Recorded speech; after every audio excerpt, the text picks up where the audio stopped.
Hello.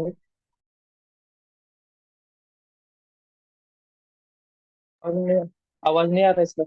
Shit. Okay.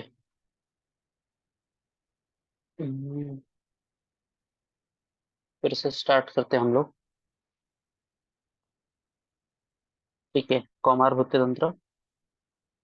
चरक ने six chapter में अ, चरक ने 6वें स्थान पे, छठे स्थान पे इसका बोला है। अष्टांग जो बोले चरक सुश्रुत वाग्भट ने, उसमें से किस स्थान पे इसका वर्णन आया है, ऐसा क्वेश्चन आता है। तो चरक ने छठे स्थान पे बोला है, सुश्रुत ने पांचवे पे, अष्टांग संग्रह ने दूसरे पे, अष्टांग हृदय ने भी दूसरे पे, काश्यप ने पहले पे। फिर ग्रंथ रावण ने कौन से लिखे? बाल कुमार तंत्र, दशक ग्रीव बाल तंत्र। कल्याण वैद्य ने बाल तंत्र लिखा है। मल्ल ने शिशु रक्षा रत्न। तो इसका ट्रिक देखो, लेफ्ट साइड में लिखा है कल्याण वैद्य बाल तंत्र, तो बाल कल्याण योजना, बाल कल्याण योजना। तो शायद पृथ्वी मल्ल शिशु रक्षा, तो पृथ्वी मल से, छोटे बच्चे मट्टी खाते हैं तो पृथ्वी मल से शिशु की रक्षा करो। शिशु रक्षा रत्न किसने लिखा है? पृथ्वी मल। फिर बाल चिकित्सा अमृत पद्मात्मक संग्रह है। दूसरे ग्रंथ कौन से है? पर्वतक तंत्र। ऐसा क्वेश्चन आ सकता है कि पर्वतक तंत्र ये किस सब्जेक्ट से रिलेटेड है? तो ये कौमार वृत्ति से। बंधक तंत्र, हिरण्यक्ष तंत्र। फिर नेक्स्ट जो है आधुनिक काल में कौन से? कुमार तंत्र, कौमार भृत्य, कुमार तंत्र समुच्चय, अभिनव, कौमार भृत्य। फिर कुमार तंत्र कविराज यामिनी भूषण, तो मेरी सीनियर थी यामिनी करके, तो इससे मुझे याद था ये कि कुमार तंत्र। कौमार भृत्यम आचार्य रघुवीर प्रसाद त्रिवेदी, तो कौमार रघुवीर। कुमार तंत्र समुच्चय आचार्य रमानाथ द्विवेदी, तो रमा समुच्चय। अभिनव कौमार भृत्य, राधा अभिनव कर रही थी, राधा अभिनव कुछ तो एक्ट कर रही थी, डांस वगैरह कुछ भी है। फिर बाल रोग से संबंधित अध्याय सुश्रुत ने उत्तर तंत्र में 12 बोले हैं, वाग्भट ने 6 बोले हैं, शारंगधर ने 22 बाल रोगों का वर्णन किया है। ठीक है, सुश्रुत ने 12 चैप्टर्स बोले। फिर पत्र पत्रिका, शिशु रोगांक, धन्वंतरी, बाल रोगांक, आयुर्वेद विकास, शिशु रोगांक चिकित्सा, सुधा निधि। तो अभी याद करना पड़ेगा तुमको। फिर परिभाषा, कुमारस्य भरणम अधिकृत्य कृतम कौमारभृत्यम, ऐसा चक्रपाणि उसकी परिभाषा करते हैं। कौमारभृत्य नाम कुमारभरण धात्री शीर्षो संशोधनार्थम दुष्ट स्तन्य समुत्थानश्च व्याधिनाम उपशमनार्थम, सुश्रुत बोलते हैं। गर्भोपक्रमण विज्ञानम श्रुतिकोपक्रमस्तथा बालानाम रोग शमनी क्रिया बाल चिकित्सम, ऐसा हारित बोलते हैं। तो इसमें से कोई भी डेफिनेशन दे देंगे, किसने बोला, ऐसा क्वेश्चन आ सकता है। काश्यप संहिता, तंत्रकर्ता रुचिक पुत्र वृद्ध जीवक, उपदेष्टा काश्यप है। उपदेष्टा बताया किसने? काश्यप ने। लेकिन लिखा किसने? रुचिक पुत्र वृद्ध जीवक, इसीलिए इसको वृद्ध जीवक तंत्र भी बोलते हैं। प्रतिसंस्कृता वात्स्य, वात्स्य मतलब वात्सल्य, जैसा बच्चा रहता है वैसे ही, वैसे प्रतिसंस्कृता वात्स्य। उपदघात हेमराज ने लिखा था। हम्म। अभी जो काश्यप संहिता है वो नेपाल के हेमराज पंडित के पास है। फिर उसके बाद काश्यप वय वर्गीकरण, इसके ऊपर बहुत बार क्वेश्चन आता है, एज से रिलेटेड।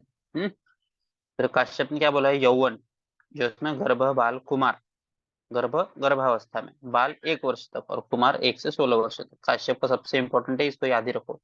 चरक ने बाल के दो भाग बोले। अपरिपक्व धातु 0 से 16 वर्ष तक, अजात व्यंजन मतलब उसमें जो सेकेंडरी सेक्सुअल कैरेक्टर्स है वो सब डेवलप नहीं होते, सुकुमार रहता है। अक्लेश, असंपूर्ण बोले श्लेष्म धातु प्रायः। विवर्ध धातुमान, यहाँ पे धातु बढ़ ग्रोइंग स्टेज में है, तो 17 से 30 वर्ष तक। सुश्रुत ने बाल, तो मतलब चरक ने कहाँ तक बोला है? 0 to 30। तो इसमें से अपरिपक्व धातु 0 से 16 और 17 to 30 विवर्धमान धातु। तो सुश्रुत ने बाल में शिरप, शिरन्नाद, अन्नाद सबसे फेमस। 0 to 1 शिरप, शिरन्नाद 1 to 2 और 2 to 16 अन्नाद। फिर भाव प्रकाश ने कुमार पौगंड किशोर, कुमार पौगंड किशोर, कुमार 5 से नीचे, पौगंड 10, किशोर 16। अच्छे से याद रखो इसको। चरक ने दो, सुश्रुत ने तीन बोले, शिराज, शिरन्नाद, अन्नाद। सबसे फेमस जो है सुश्रुत ने बोला है। कश्यप की सबसे याद रखो। औषध की मात्रा, चरक ने बालनाम मात्रा तो अल्पतरा मात्रा, अल्प जो भी मात्रा देना है वो अल्प मात्रा में दे दो। मधुरानी, औषध कैसा रहना चाहिए बच्चों का? मधुर। कषाय, क्षीरवंती मृदुनिच, क्षीरवंती क्षीर के साथ और मृदु रहना चाहिए। सुश्रुत क्या बोलते हैं? 1 मास से बड़ा रहेगा तो अंगुली पर्व दय ग्रहण संहिता, क्षीरन्नाद रहेगा तो कोलस्थि, और अन्नाद रहेगा तो कोल संमित। 1 मास से बड़ा तो अंगुली पूर्व का जो अंगुली पर्व है अपने, वो 2। क्षीरन्नाद कोलस्थि, बैर के बीज के जितना, और अन्नाद रहेगा तो कोल, एक बैर के जितना। काश्यप जात मात्र विडंग फल, जात मात्रा रहेगा, एकदम से पैदा हुआ है तो विडंग फल के जितना, प्रत्येक महीने में उसको बढ़ाते जाना है और आमल की मात्रा तक लाना है। और 12 वर्ष तक एकांतिक औषध वर्ज्य। 12 वर्ष तक एकांतिक औषध वर्ज्य है, डायरेक्ट सिर्फ दवा ऐसा नहीं देना है उसको, किसी चीज में मिक्स करके देना है। जात मात्रा में कोलास्थी मात्रा सर्पी, सर्पी देना रहेगा तो कोलास्थी मात्रा देना है। 5 से 10 दिन थोड़ा उससे ज्यादा, 10 से 20 दिन कोल अर्ध, आधा बेर, फिर उसके बाद 1 मास में कोल मात्रा। याद रखो, आप 1 महीने में कितना देना है, एक कुल के जितना। उससे पहले कोलार्ध, ऐसे ऐसे याद रखना है। सबसे पहले कोलास्थी से स्टार्ट हुआ है, कोलास्थी, फिर उसके बाद उससे थोड़ा अधिक कोल अर्ध, फिर कोल मात्रा, 2 मास में उससे थोड़ा अधिक, 3 मास में द्विकोल, 4 मास में शुष्क आमलक, और 5 से 6 मास में आर्द्र आमलक, 8 मास में 1/4 घृत के साथ, और 8 मास के बाद जल में दे सकते हैं। चूर्ण की मात्रा, दीपनीय चूर्ण देना रहेगा तो अंगुली पर्वत ग्रहण समित, जीवनीय संशमन देना रहेगा तो 2 पट उसका डबल देना है। विरेचन की आधा मात्रा देने के लिए बोला है। क्वाथ देना होगा तो 2 जीवनीय संशमनीय 2 प्रसूत, वमन के लिए 1 प्रसूत। कल का देना है अगर वमन विरेचन के लिए तो आधा अक्ष, टिप्पणी देना है तो 1 अक्ष, जीवनीय शमन देना है तो 2 अक्ष। इन सबको आजू बाजू में लिख लो और याद करो। योग रत्नाकर क्या बोलते हैं, चूर्ण कलकावलेह 1 मास में 1 रक्तिका, 1 वर्ष में 12 रक्तिका, मतलब 1 मास। और 16 वर्ष तक 16 मास, 16 से 70 में 16 मास, और 70 के बाद धीरे धीरे कम करना है। इसको भी याद रखो। कषाय 4 टाइम देना है योग रत्नाकर के हिसाब से। जितना मात्रा चूर्ण कल का उल्लेख का बोला है, अगर कषाय देना होगा तो 4 टाइम देना है। फिर जात मात्रा परिचर्या, सबसे पहले जात मात्रा तत्काल एवं जात मात्रा, ऐसे हिंदू बोलते हैं कि बच्चा जन्म होने के बाद एकदम जो करते हैं उसको जात मात्रा परिचर्या बोलते हैं। प्रथम परिचर्या क्या है चरक के हिसाब से, प्राण प्रत्यागमन। सुश्रुत क्या बोलते हैं, मुख विशोधन। वाग्भट क्या बोलते हैं, उल्ब परिमार्जन। ठीक है, ये पूरा लाइन से याद रखना पड़ेगा कि चरक क्या बोलते हैं। तो प्राण प्रत्यागमन सबसे पहले, सुश्रुत, मुख विशोधन, वाग्भट, कुल्ब परिमार्जन। तो देखो चरक जो है वो सर्जरी से रिलेटेड नहीं है, तो वो क्या करेंगे, प्राण प्रत्यागमन करने की कोशिश करेंगे। सुश्रुत जो है वो शल्य प्रधान है, मतलब कुछ तो सर्जिकल करेंगे, मतलब मुख विशोधन, मुंह के अंदर जो भी वो ये रहेगा फ्लूइड उसको निकालने के लिए मुख विशोधन। और वाग्भट भी अभी अभी काल में, और अभी हम लोग देखते हैं कि वो सक्शन करते हैं, तो उल्ब परिमार्जन भी यही करते हैं। फिर नाभिनाल छेदन, चरक 8 अंगुल पे बोलते हैं, 2 बंध बांधना है, अर्धधार शस्त्र से छेदन करना है। पीजी का क्वेश्चन क्या रहेगा, चरक के हिसाब से कितने अंगुल पे करना है और किस शस्त्र से करना है, तो अर्धधार शस्त्र से। ठीक है, 8 अंगुल। सुश्रुत और शारंगधर 8 अंगुल, वाग्भट 4 अंगुल। और कुष्ठ तेल से पहले सेचन करना है, बाद में कट करना है। अष्टांग संग्रह 4 अंगुल, तीक्ष्ण शस्त्र से छेदन करना है, गुड़ अमृत का लेप करना है। फिर नालपातन 5वें दिन पे हो जाता है। मुखशोधन चरक सुश्रुत सैंधव और घृत से करने के लिए बोलते हैं, वाग्भट दक्षिण तर्जनी से करने के लिए बोलते हैं। ठीक है, चरक सुश्रुत सैंधव घृत से, वाग्भट दक्षिण तर्जनी से। प्राण प्रत्यागमन के लिए क्या क्या कर सकते हैं, तो चरक क्या बोलते हैं, कर्ण मूल्य अश्मनो संघटन, कान के पास पत्थर बजाना है। शीतोदक उष्ण देते मुख परिषद, ठंडे पानी से बाद में गर्म पानी से मुख के ऊपर ये करना है, परिषद करना है। कृष्ण कपालिका शुरूपेण अभिनिष्पन्युः, वाग्भट क्या बोलते हैं, दक्षिण कर्ण में मंत्र उच्चारण करना है। उल्बा परिमार्जन के लिए वाग्भट ने सेंध और घृत बोला है, सुश्रुत ने बड़ा तिल से अभ्यंग करने के लिए बोला है। स्नान शीरी वृक्ष कषाय से, सर्वगंधोदक से कर सकते हैं, रजत सुवर्ण तप्त जल से, और कपित्त पत्र कषाय से कर सकते हैं। तो ये चारों चीज अच्छे से ध्यान में रखो, शीरी वृक्ष कषाय, सर्वगंधोदक मतलब जितने भी सुगंधित द्रव्य है उनसे, रजत सुवर्ण तप्त जल से, कपित्त पत्र कषाय से। आहार, चरक ने क्या बोला है, मंत्र उपमंत्रित मधु सर्पी देना है, उसके बाद स्तन्य देना है। सबसे पहले मंत्र उपमंत्रित मधु सर्पी, उसके बाद स्तन। सुश्रुत क्या बोलते हैं, पहले दिन पे अनंता मिश्रित मधु सर्पी 3 बार, उसके बाद लक्ष्मणा सिद्ध घृत, और तीसरे दिन पे 2 बार स्व पानीतल समित मधु सर्पी, उसके बाद स्तन्य देना है तीसरे दिन पे। क्रीड़ा भूमि, खेलने की जगह, भगभट ने जातुष लाक्षा से बनी होनी चाहिए, काश्यप बोलते पिष्टमय, पिष्टमय होनी चाहिए। विडंग त्रिकटो पिपीली नींब जल से सेचन करना है, क्योंकि ये सब कृमिघ्न है। फिर उसके बाद बाल क्रीडनक, बच्चे को खिलौना, ये किसने बोला है, चरक ने बोला है। कुमारा धार का वर्ण कहाँ पे आया है, वाग्भट में आया है। बच्चों को कहाँ पे रखना है वो सब। फिर नेक्स्ट संस्कार, संस्कार वर्णन महर्षि दयानंद ने किया है। विशेष संस्कार कितने हैं? 16 है। उसमें से गर्भस्थ, बाल्यावस्था और युवावस्था अप टू एज ऑफ 16। तो गर्भावस्था में 3, गर्भाधान, फिर पुंसवन और सीमंतोनयन। इमेजिन करते जाओ इसको, इमेजिन एक प्रेग्नेंट लेडी है, उसके ऊपर क्या करोगे? गर्भाधान विधि। सबसे पहले गर्भाधान संस्कार होगा कि श्वेत वस्त्र धारण करना है, भगवान को याद करना है, मंत्रोच्चारण करना है, राइट पैर, लेफ्ट पैर, सफेद कपड़े पहन के, और फिर जो भी करना हो गर्भाधान संस्कार। पुंसवन, लेडीज आती है अपने पास, उसके राइट नोज में, लेफ्ट नोज में जब हम नृत्य करते हैं उसको पुंसवन। और स्तिमंतोनयन, बुद्धि के लिए। उसके बाद बाल्यावस्था में, पैदा होने के बाद क्या करेंगे? जात कर्म सबसे पहले। जात कर्म, फिर उसका नाम रखेंगे उसको। इसको इसको एक ट्रिक जैसा याद रखो, मैंने कैसे किया था देखो। जात कर्म, पैदा हुआ, उसका नाम रखा, नाम रख के उसको घर से बाहर भेज दिया, निष्क्रमण, घर से बाहर भेज दिया कि जा अपने खाने पीने का इंतजाम कर तू। तो अन्नप्राशन के लिए बाहर कर्म किया। चूड़ा कर्म मतलब टकली, जाके उसने पहले हेयर स्टाइल किया, उसके बाद कान में बाली डाला, और फिर उपनयन, सब ये लेके, बैग वगैरह लेके वेदारंभ, पढ़ाई स्टार्ट किया। फिर युवावस्था में क्या करेगा? समावर्तन। अब उसको समझ गया, सब कुछ आ गया है। समावर्तन, विवाह करेगा, फिर उसके बाद वन में जाएगा, उसके बाद संन्यास करेगा, और अंत्येष्टि। लाइन से याद रखो सब, ठीक है। 3, 8, 5। रक्षा विधि, बलिकर्म 6ठे दिन पे करना है। फिर संस्कार क्या है, उसी कालावधि कब करते हैं, और वैशिष्ट क्या है। सीमंतोन्नयन क्यों करते हैं हम लोग? चौथे महीने में करते हैं। कब करते हैं? चौथे महीने में करते हैं। और वैशिष्ट क्या है? बुद्धिवर्धन के लिए। नामकरण चरक ने 10वें दिन पे बोला है। 2 या 4 अक्षरी नाम होना चाहिए। सुश्रुत ने 10वें दिन पे ही बोला है नाम पिता रखेंगे। और वाग्भट बोलते हैं 10, 12, 100वें दिन पे। आदि घोष वर्ण होना चाहिए। जो पहला अक्षर है उसका, पहला लेटर है, वो घोष वर्ण होना चाहिए। निष्क्रमण संस्कार, वाग्भट काश्यप। निष्क्रमण मतलब स्तुतिका से उसको कब निकालना है पहली बार। तो वाग्भट और काश्यप चौथे दिन को ही बोलते हैं। अन्नप्राशन, सुश्रुत और वाग्भट 6ठे महीने में बोलते हैं। और 6ठे महीने पे फल और रस का प्राशन, जूसेस वगैरह देना है। काश्यप भी 6ठे मास या 10वें मास पे, और 10वें मास पे अन्न प्राशन देना है। चूड़ा कर्म, पारस्कर गृहसूत्र 1 वर्ष पे, मुंडन संस्कार। अश्वालयन गृहसूत्र 3 वर्ष पे, ठीक है। पारस्कर और अश्वालयन गृहसूत्र, इनके हिसाब से चूड़ा कर्म, कटिंग, 1 वर्ष 3 वर्ष है मुंडन संस्कार।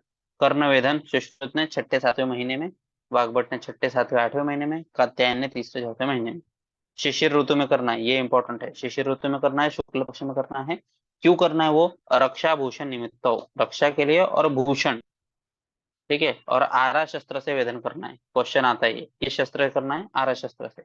अयोग्य स्थिति क्या है? अजीर्ण रहेगा, मलद्रेक रहेगा, अति उष्णकाल रहेगा, तो नहीं करना है। फिर अक्षराभ्यास 5वें वर्ष पे। उपनयन संस्कार 7वें वर्ष पे। उपवेशन मतलब बिठाना कब है? वाग्भट बोलते हैं 5वें महीने में बिठा दो, काश्यप बोलते हैं 6ठे महीने में बिठा दो, ठीक है। फिर अति उपवेशन से क्या हो सकता है नुकसान? वाग्भट बोलते हैं निर्घात हो सकता है, काश्यप बोलते हैं स्थैमित्य, कटी दौर्बल्य, पृष्ठभंग, श्रम, ज्वर, मलमूत्र वातावरोध, आदमान, कुब्जता। मतलब कोई कोई पेरेंट्स होते हैं जो जल्दी बिठाने की कोशिश करते हैं, तो उनको नहीं करना चाहिए। फिर स्तन्य प्रकरण, स्तन के बारे में क्या बोला है कि नाति ऊर्ध्व, बहुत ऊपर भी नहीं होना चाहिए, बहुत नाति लंब, नातिपीन, अनतिहीन, युक्त पिपलिको, सुख प्रपन्नश्च, ये सब प्राकृत स्तन के हैं। फिर स्तन संपत, नाति ऊर्ध्व, नाति लंब, नातिपीन, अनतिहीन, युक्त पिपलक, सुख प्रपान, ऐसे 6 हैं उसके। स्तन कैसा रहता है? मधुर रस प्रधान, कषाय अनुरस। मधुर रस प्रधान, कषाय अनुरस, फर्स्ट और लास्ट। स्तन के अंदर क्या है? फर्स्ट और लास्ट। स्तन दोष, सुश्रुत ने 2, वाग्भट ने 4। स्तन के दोष बोले, हाँ। सुश्रुत ने 2 कौन से बोले? या तो ऊपर रहेगा ऊर्ध्व स्तन, या तो लंब स्तन रहेगा। फिर अगर ऊर्ध्व रहेगा तो कराल, कराल मतलब उसका जो दांत रहता है उसका शेप अच्छा नहीं रहता है ना। ऊपर रहेगा तो मुंह ऊपर की तरफ करना पड़ेगा। और लंब रहेगा अगर, तो क्या हो जाएगा? नासिका, मुख, इन सब का आच्छादन हो जाएगा। और क्या बोलते हैं उसको, डेथ का कौन सा टाइप है जिसमें एस्फिक्सिया हो जाएगा और मरण हो सकता है। फिर वाग्भट ने 4 बोले हैं। अति पीन, उससे कंधरा छोटे रहेंगे, तो उससे क्या होगा? कंधरा स्तंभ हो जाएगा। ऊर्ध्व रहेगा तो ऊर्ध्वाक्ष। इमेजिन करो बच्चा नीचे सोया है और बहुत ऊपर है, तो ऊपर की तरफ देखो, ऊर्ध्वाक्ष। अति लंबा हो गया तो उच्छ्वास अवरोध और मरण। और गर्भिणी स्तन्य रहेगा तो पारिगर्भिक रोग। ये बहुत इंपॉर्टेंट क्वेश्चन। पारिगर्भिक मतलब जब माता फीडिंग कर रही है और प्रेग्नेंट हो गई तो जो रोग होता है उसको पारिगर्भिक बोलते हैं। गर्भिणी का स्तन्यपान करेगा तो, क्योंकि रस का उपधातु स्तन्य और रज है ना, तो उसी से ही स्तन्य का पोषण होता है। लेकिन जब अगर फिर से प्रेग्नेंट हो गई तो उसका डिवीजन होता है फिर से रस का, कुछ भाग नीचे भी जाता है उसका पोषण करने के लिए और कुछ ऊपर जाता है। तो इसीलिए पारिगर्भिक दोनों का डेवलपमेंट ठीक से होता नहीं है। ये देखो, मातुरेवो पिबेत स्तन्यम तत्परम देह वृद्धि। माता का स्तन्य जो है वो इनफ है, कंप्लीट डाइट है, होल डाइट है बच्चे के लिए। धात्री, धात्री मतलब जब माता नहीं रहती है, उनकी डेथ वगैरह हो गई तो धात्री का प्रयोजन करते हैं। वाग्भट बोलते हैं 2 धात्री रखना चाहिए। सुश्रुत क्या बोलते हैं, श्यामा ही प्रचुर क्षीरा भवंती। जो श्यामा रहती है वो प्रचुर क्षीरा, बहुत क्षीर उसमें रहता है। स्तनपान समय प्रजास्थापन औषधि धारण करना चाहिए। फिर उसके बाद प्रजा विनाशन असल्याने क्षार औषधि वर्ज्य। क्षार औषधि जो भी है वो सब नहीं देना है। स्तन्य उत्पत्ति सुश्रुत क्या बोलते हैं, हृदयस्थ धमनी विवृत जब होती है तब होता है। वाग्भट क्या बोलते हैं, हृदयस्थ शिरा जब विवृत होती है तो। सुश्रुत धमनी, वाग्भट, शिरा। स्तन्यम अपसु परीक्षित। स्तन्य की परीक्षा कैसे करनी है, अपसु पानी में करना है। फिर वाग्भट क्या बोलते हैं, स्तन्य अभाव रहेगा तो उधर हमको छाग दुग्ध या गोदुग्ध या पंचमूल, रस्तो पंचमूल सिद्ध क्षीर देना है। ये बहुत इंपॉर्टेंट क्वेश्चन है कि स्तन्य के अभाव में क्या देंगे। ऑप्शन ए छाग दुग्ध, ऑप्शन बी रस्व पंचमूल सिद्ध दुग्ध, option C both of this, option D none of this. तो ऑप्शन सी रहेगा छाग और रस्व पंचमूल। गोदुग्ध रहेगा तो ऑल ऑफ दिस हो जाएगा। स्तन्य क्षय के कारण क्या है सुश्रुत के हिसाब से 3 है।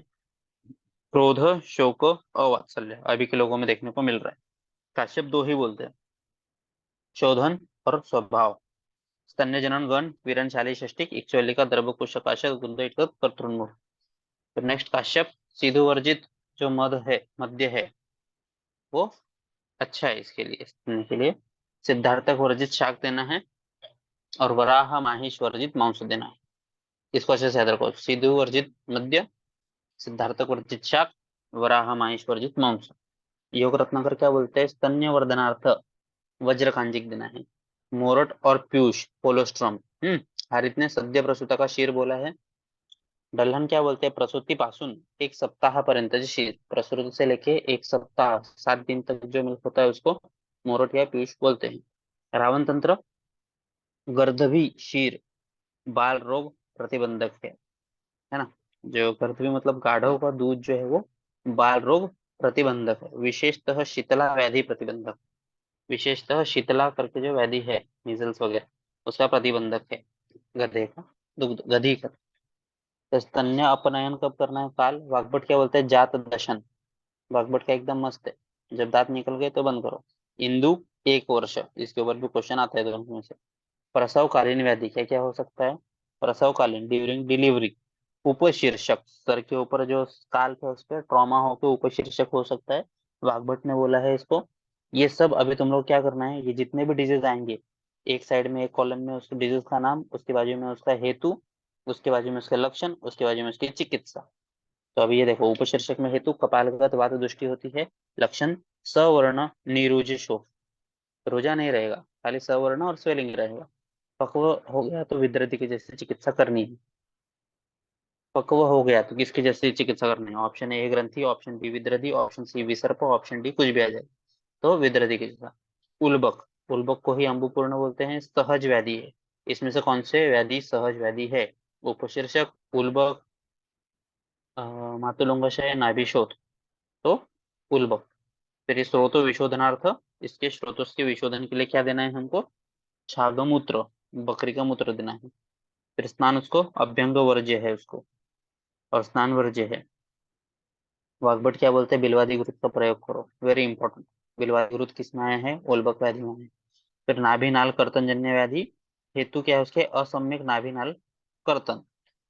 संख्या अष्टांग संग्रह कितना, 2 बोलते हैं। विनाम विजृंभिका, वी वाले चरक क्या होते हैं, उंदुलिका, पिंडलिका, विनामिका, विजृंभिका। हम्म और आयाम और व्यायाम, ऐसे 6 टोटल बोलते हैं। फिर उत्तुंडिका मतलब अति दीर्घ पीनत्व युक्त, अति दीर्घ हो जाएगा तो उत्तुंडिका। पिंडलिका परिमंडल युक्त, नाभि के बाद परिमंडल हो जाएगा। विनामिका अंतस्थूल मध्य निम्न, विनामिका। और विजृंभिका मुहुर्मुहुर वृद्धि। नाभि तुंडी, नाभि तुंडी क्या है? सरुज रहेगा, सुश्रुत ने बोला है। वातग्न स्नेहन करना है, स्वेदन करना है, उपनाह करना है। फिर इसके बाद नाभि शोथ योग रत्नाकर ने बोला है। अग्नितप्त मृतपिंड या उष्ण शीर का सेचन करना है। उन्नत नाभि रहेगा तो अष्टांग संग्रह ने बोला है नाभिनल पतन उत्तर उन्नत तो आता है उसमें, तो उसमें हमको छागस शक्रुत का विचूर्णन करना है। किसका? छागस शक्रुत का।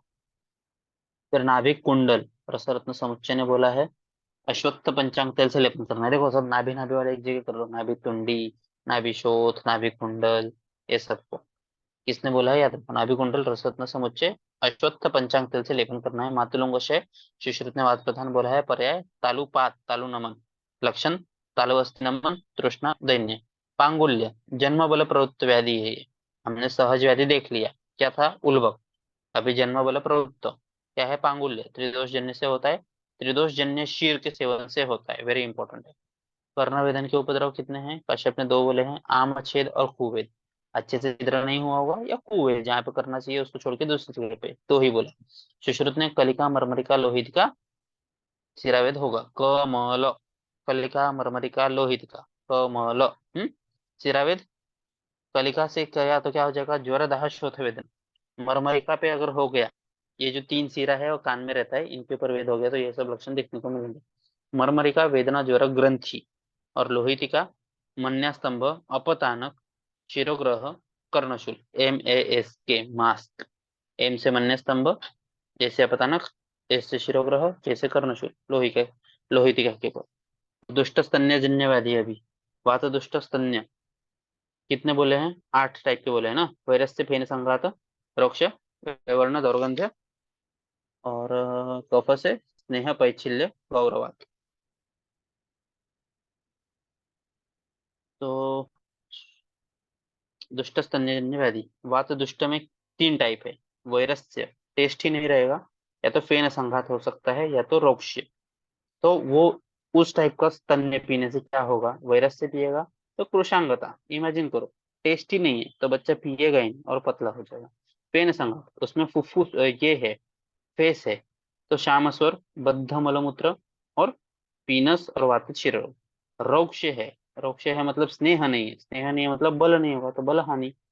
और उसके बाद वात दुष्ट रहेगा तो जल में प्लवन, पानी के ऊपर ऊपर ही तैरेगा। महाधुनिदान क्या बोलते हैं? श्यामस्वर, कार्श्य, बद्ध मलमूत्र। त्रिशत पित्त दुष्ट में 2 टाइप है, वैवर्ण्य, दौर्गंध्य। इसमें से कुछ भी आ जाता है यहाँ क्वेश्चन कि पांडु ये व्याधि कौन से दुष्ट स्तन्य की वजह से हो सकता है। ठीक है, ऐसा क्वेश्चन आ जाएगा तो वो दौर्गंध्य पित्त दुष्ट स्तन्य से हो सकता है। फिर उसके बाद वैवर्ण्य, पित्त में क्या रहेगा? पित्त की वजह से वैवर्ण्य, कलर चेंज हो जाएगा, और दुर्गंध, विसर्गंध पित्त का। तो वैवर्ण्य हो जाएगा तो गात्र वैवर्ण्य हो जाएगा, स्वेद तृष्णा अतिसार हो जाएगा। दुर्गंध रहेगा तो उसमें पांडु और कामला। ठीक है, गलती से ऊपर नीचे मत कर देना। विवर्णता मतलब पांडु और कामला, इसमें मत डालना, दुर्गंधी है इसीलिए पांडु और कामला। और पानी में डालोगे तो क्या होगा? पित्त दुष्ट स्तन्य को पीतराजी। पानी में जैसे जैसे ड्रॉप नीचे जाएगा वैसे वैसे पीला पीला लाइन दिखते जाएगा। भिन्नमल, कामला, तृष्णा, उष्णांग। फिर नेक्स्ट, कफ से क्या हो जाएगा? स्नेह, पैच्छिल्य, गौरवात। स्नेह से वमन, कुंथन, लालास्राव, श्वास, कास सब हो जाएगा। फिर उसके बाद पैच्छिल्यता रहेगा तो उसमें लालास्राव होगा। और गौरव की वजह से रुद्रोग। रुद्रोग किस दुष्ट स्तन की वजह से हो सकता है? तो कफ दुष्ट स्तन की वजह से, गौरव दोष की वजह से रुद्रोग हो सकता है। जल के अंदर नीचे डूब जाएगा वो स्तन। लालालु रहेगा, वो जो बच्चा रहेगा, लार उसके मुंह में से बहुत ज्यादा गिरेगा। निद्रान्वित रहेगा, जड़ रहेगा, वमन रहेगा, मुख नेत्र श्रोत रहेगा। सिंपल एकदम। ठीक है, फिर उसके बाद काश्यप, ग्रह दृष्टि। शकुनी ग्रह दूषित हुआ तो कटुतिक्त। स्कंद, षष्ठी ग्रह दूषित सन्निपातिक। पूतना दूषित रहेगा तो मधुरकटे। फिर वर्णानुसार तैल वर्ण, काश्यप ने इसके हिसाब से भी बोला है संज्ञा के बारे में कि तैल वर्ण ये रहेगा तो बलवान बालक होगा, घृत वर्ण रहेगा तो धनवान होगा, धूम वर्ण रहेगा तो यशस्वी रहेगा, और शुद्ध वर्ण रहेगा शुद्ध तो सर्वगुण संपन्न। तो इसको भी ट्रिक से याद रखो। हम तेल क्यों लगाते हैं? बलवान बनने के लिए, ताकत बढ़ाने के लिए, है ना। मालिश क्यों करते हैं? अभ्यंग क्यों करते हैं? बल बढ़ाने के लिए।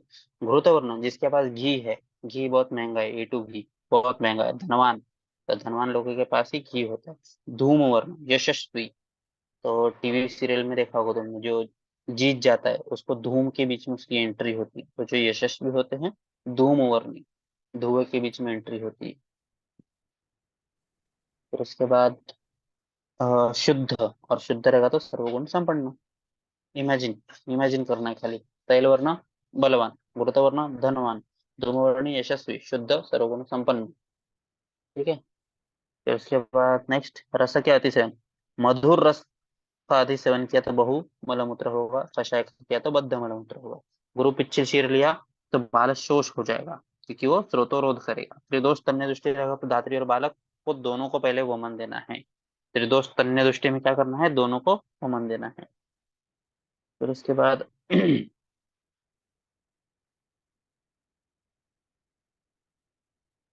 फक्क व्याधि, फक्क बाल संवत्सर आपन्नम पादाभ्याम यो न गच्छति। 1 वर्ष का होने के बावजूद भी चल नहीं पा रहा होगा तो उसको पक्का हो सकता है। प्रकार उसमें 3 है, शीरज गर्भज व्याधि संभोज। शीरज मतलब श्लेष्मिक दुग्ध रहेगा अगर, तो उसकी वजह से कार्य दिखेगा। गर्भज पक्का मतलब क्या होगा, गर्भिणी माते का स्तन्यपान किया तो उससे क्षय और मरण। अपन ने भी जैसे देखा कि गर्भिणी अगर हो गई माता, फीडिंग कर रही है और फिर भी प्रेग्नेंट हो गई, तो उसकी वजह से फक्त व्याधि हो सकता है। फिर उसके बाद व्याधि संभोज महोदर। व्याधि संभोज अगर पक्का रहेगा तो उसमें सिम्टम क्या दिखने को मिलेंगे, महोदर। देखो राइट साइड में फोटो बनाए हैं, ऐसे उसका पेट बहुत बड़ा हो जाएगा। दृश्यमान अस्थि पंजर, उसके जो रिब्स है वो दिखने लगेंगे। निश्चिष्ट अधरकाय, हाथ पैर, जो पैर है दोनों काम नहीं करेंगे। पानी जानुगम, हाथ जो है वो जानू तक आ जाएंगे। मंद परिभूतक, और अति मल मूत्र सिंघाणक प्रवृत्ति, उसके सब जगह से मल जो है उसमें ज्यादा बनेगा। तो मल मूत्र सिंघाणक ये सती अति प्रवृत्ति होगी। चिकित्सा क्या करना है इसमें, कल्याण घृत षटपल घृत आए हैं, अमृत घृत आए हैं, त्रिवृत्त शीर्ष शोधन आए हैं, ब्राह्मी घृत आया है। कफाधिक्य रहेगा तो गोमूत्र और गोदुग्ध देना है। राज तेल वेरी इंपॉर्टेंट, राज तेल किस व्याधि में आया है, ऐसा पीजी का क्वेश्चन आता है तो वो फक्त व्याधि में आया है। त्रिचक्र फक्त रथ, जो ट्राइंगुलर सा खिलौना रहता है वो पकड़ के बच्चों को चलने के लिए बोलना है। फिर पारिगर्भिक, ये हमने देखा कि गर्भिणी का स्तन्यपान किया तो ये व्याधि होता है। कोष्ठ वृद्धि, इसमें भी पेट बड़ा हो जाएगा। पर्याय परिभव, परिभवाख्य दूध कट्टा अहिंडी, अच्छे से याद कर लो। चिकित्सा इसमें अग्निदीपन करनी है। शिरालसक, न लसती व्याप्रियते इति शिर अलसक। वाग्भट ने त्रिदोषज बोला है प्रकार, वाग्भट ने 1, कश्यप ने 3। मल के लक्षण इसमें आते हैं। तो इसमें मल कैसे दिखेगा, सलिलोपम विच्छिन्न आम नानावरण, चिकित्सा आशु वमन। क्षीर अलसक, पेट में जमा हुआ है तो उसको वमन से करके निकालना है। फिर नेक्स्ट अहिपूतना, अहिपूतन, इसको डायपर रैशेस। पर्याय क्या है, पृष्ठारोह गुदकुट अनामक पौतन मातृका दोष। मातृका दोष क्यों बोला है, जब माता अच्छे से साफ सफाई नहीं करती है तब होता है मातृका दोष अहिपूतना। दोष दृष्टि, कफ और रक्त रहता है। हम्म स्थान गुदा समीपस्थ त्वचा। हेतु क्या है रोग नगण्य, अधौत मलमूत्र। भागवत क्या बोलते हैं, मल का उपलेप हो जाएगा, स्वेद हो जाएगा। तो भोज क्या बोलते हैं, दुष्ट स्तन्यपानजन्य, वेरी इंपॉर्टेंट, अलग है। अहिपुतना व्याधि क्यों होता है, भोज के हिसाब से दुष्ट स्तन्यपान की वजह से। गुदपा, इसमें क्या करना है हमको, पित्तग्न चिकित्सा करनी है। भैषज रत्नावली ने रसांजन का प्रयोग बोला है लेप के लिए और पान के लिए। परिदग्ध छवि, वाग्भट ने एक व्याधि बोला है, ऐसा क्वेश्चन आ जाएगा कि परिदग्ध छवि किसने बोला है बाल रोग में, वाग्भट ने। शैया मूत्रता पेडवेटिंग, शारंगधर ने बोला है। चिकित्सा अहिफेन बिम्बी मूल का सरस यूज करना है। कुरंड व्याधि, वाग्भट ने बोला है पित्त व्याधि की, पित्त वृद्धि की वजह से हो सकता है। कार्श्य योग रत्नाकर ने सुवर्ण सेवन के 4 योग बताए हैं इसमें। कुकुणक व्याधि नेत्र वर्तमगत व्याधि है, क्वेश्चन आता है कि कुकुणक ये कहाँ का व्याधि है, तो नेत्र वर्तम का व्याधि है। वाग्भट ने इसको ही पिल्ल बोला है। हेतु क्या है उसका, दृष्टि। सुश्रुत क्या बोलते हैं, स्तन्य के प्रकोप से कफ वात पित्त रक्त दृष्टि होती है, उससे होता है। काश्यप क्या बोलते हैं, दुष्ट स्तन्य से होता है, कफ और रक्त संभव है ये व्याधि। भागवत बोलते हैं दंतोद्भवजन्य है। हारित क्षार जो दुग्धपान है, वेरी इंपॉर्टेंट, क्षार जो है दुग्धपान।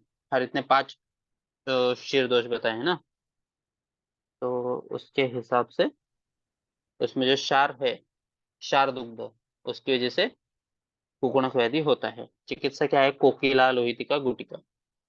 फिर फिरंग व्याधि भाव प्रकाश ने बोला है, उसके भेद 3 है। बाह्य अभ्यंतर बाह्य अभ्यंतर। अभ्यंतर फिरंग जो है कष्ट साध्य है, आम बात। कि जैसे लक्षण इसमें उपद्रव क्षय है, कार्श्य बलक्षय, नासाभंग, अग्निमांद्य, अस्थिशोष, अस्थि वक्रता।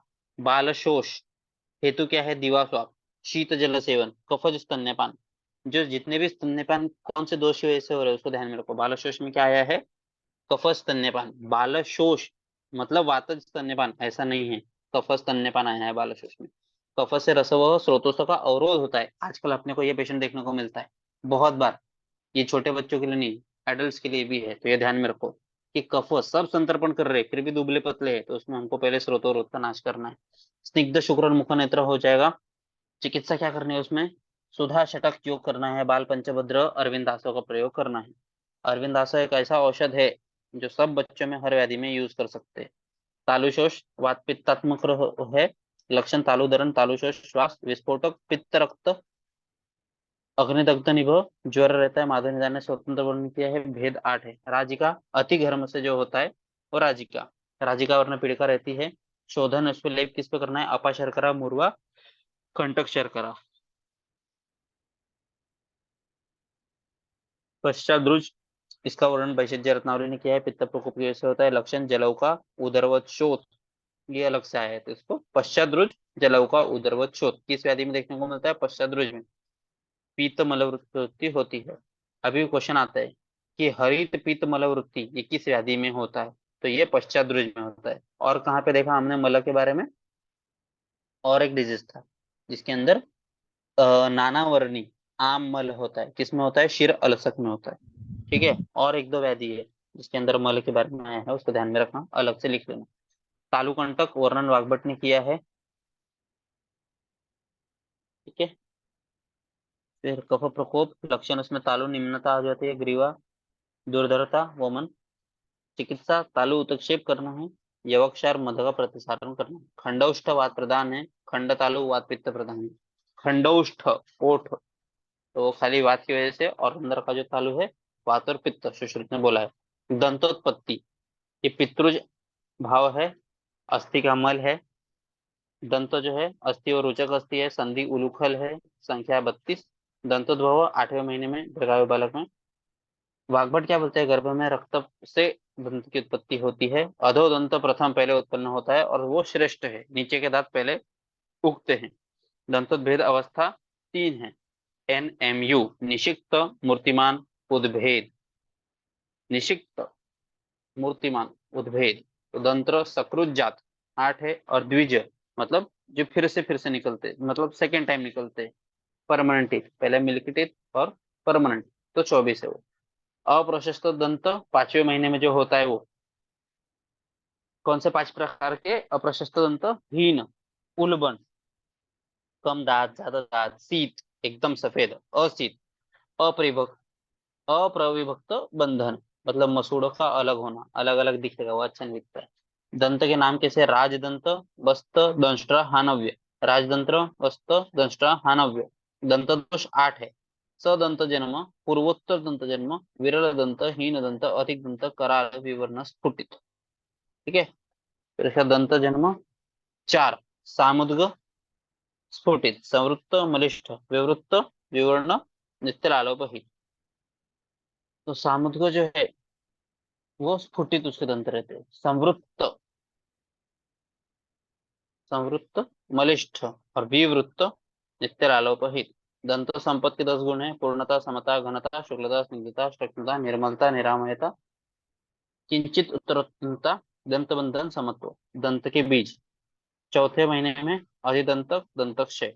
5वें महीने में दंतभेद, दंतहर्ष, चलित दंत।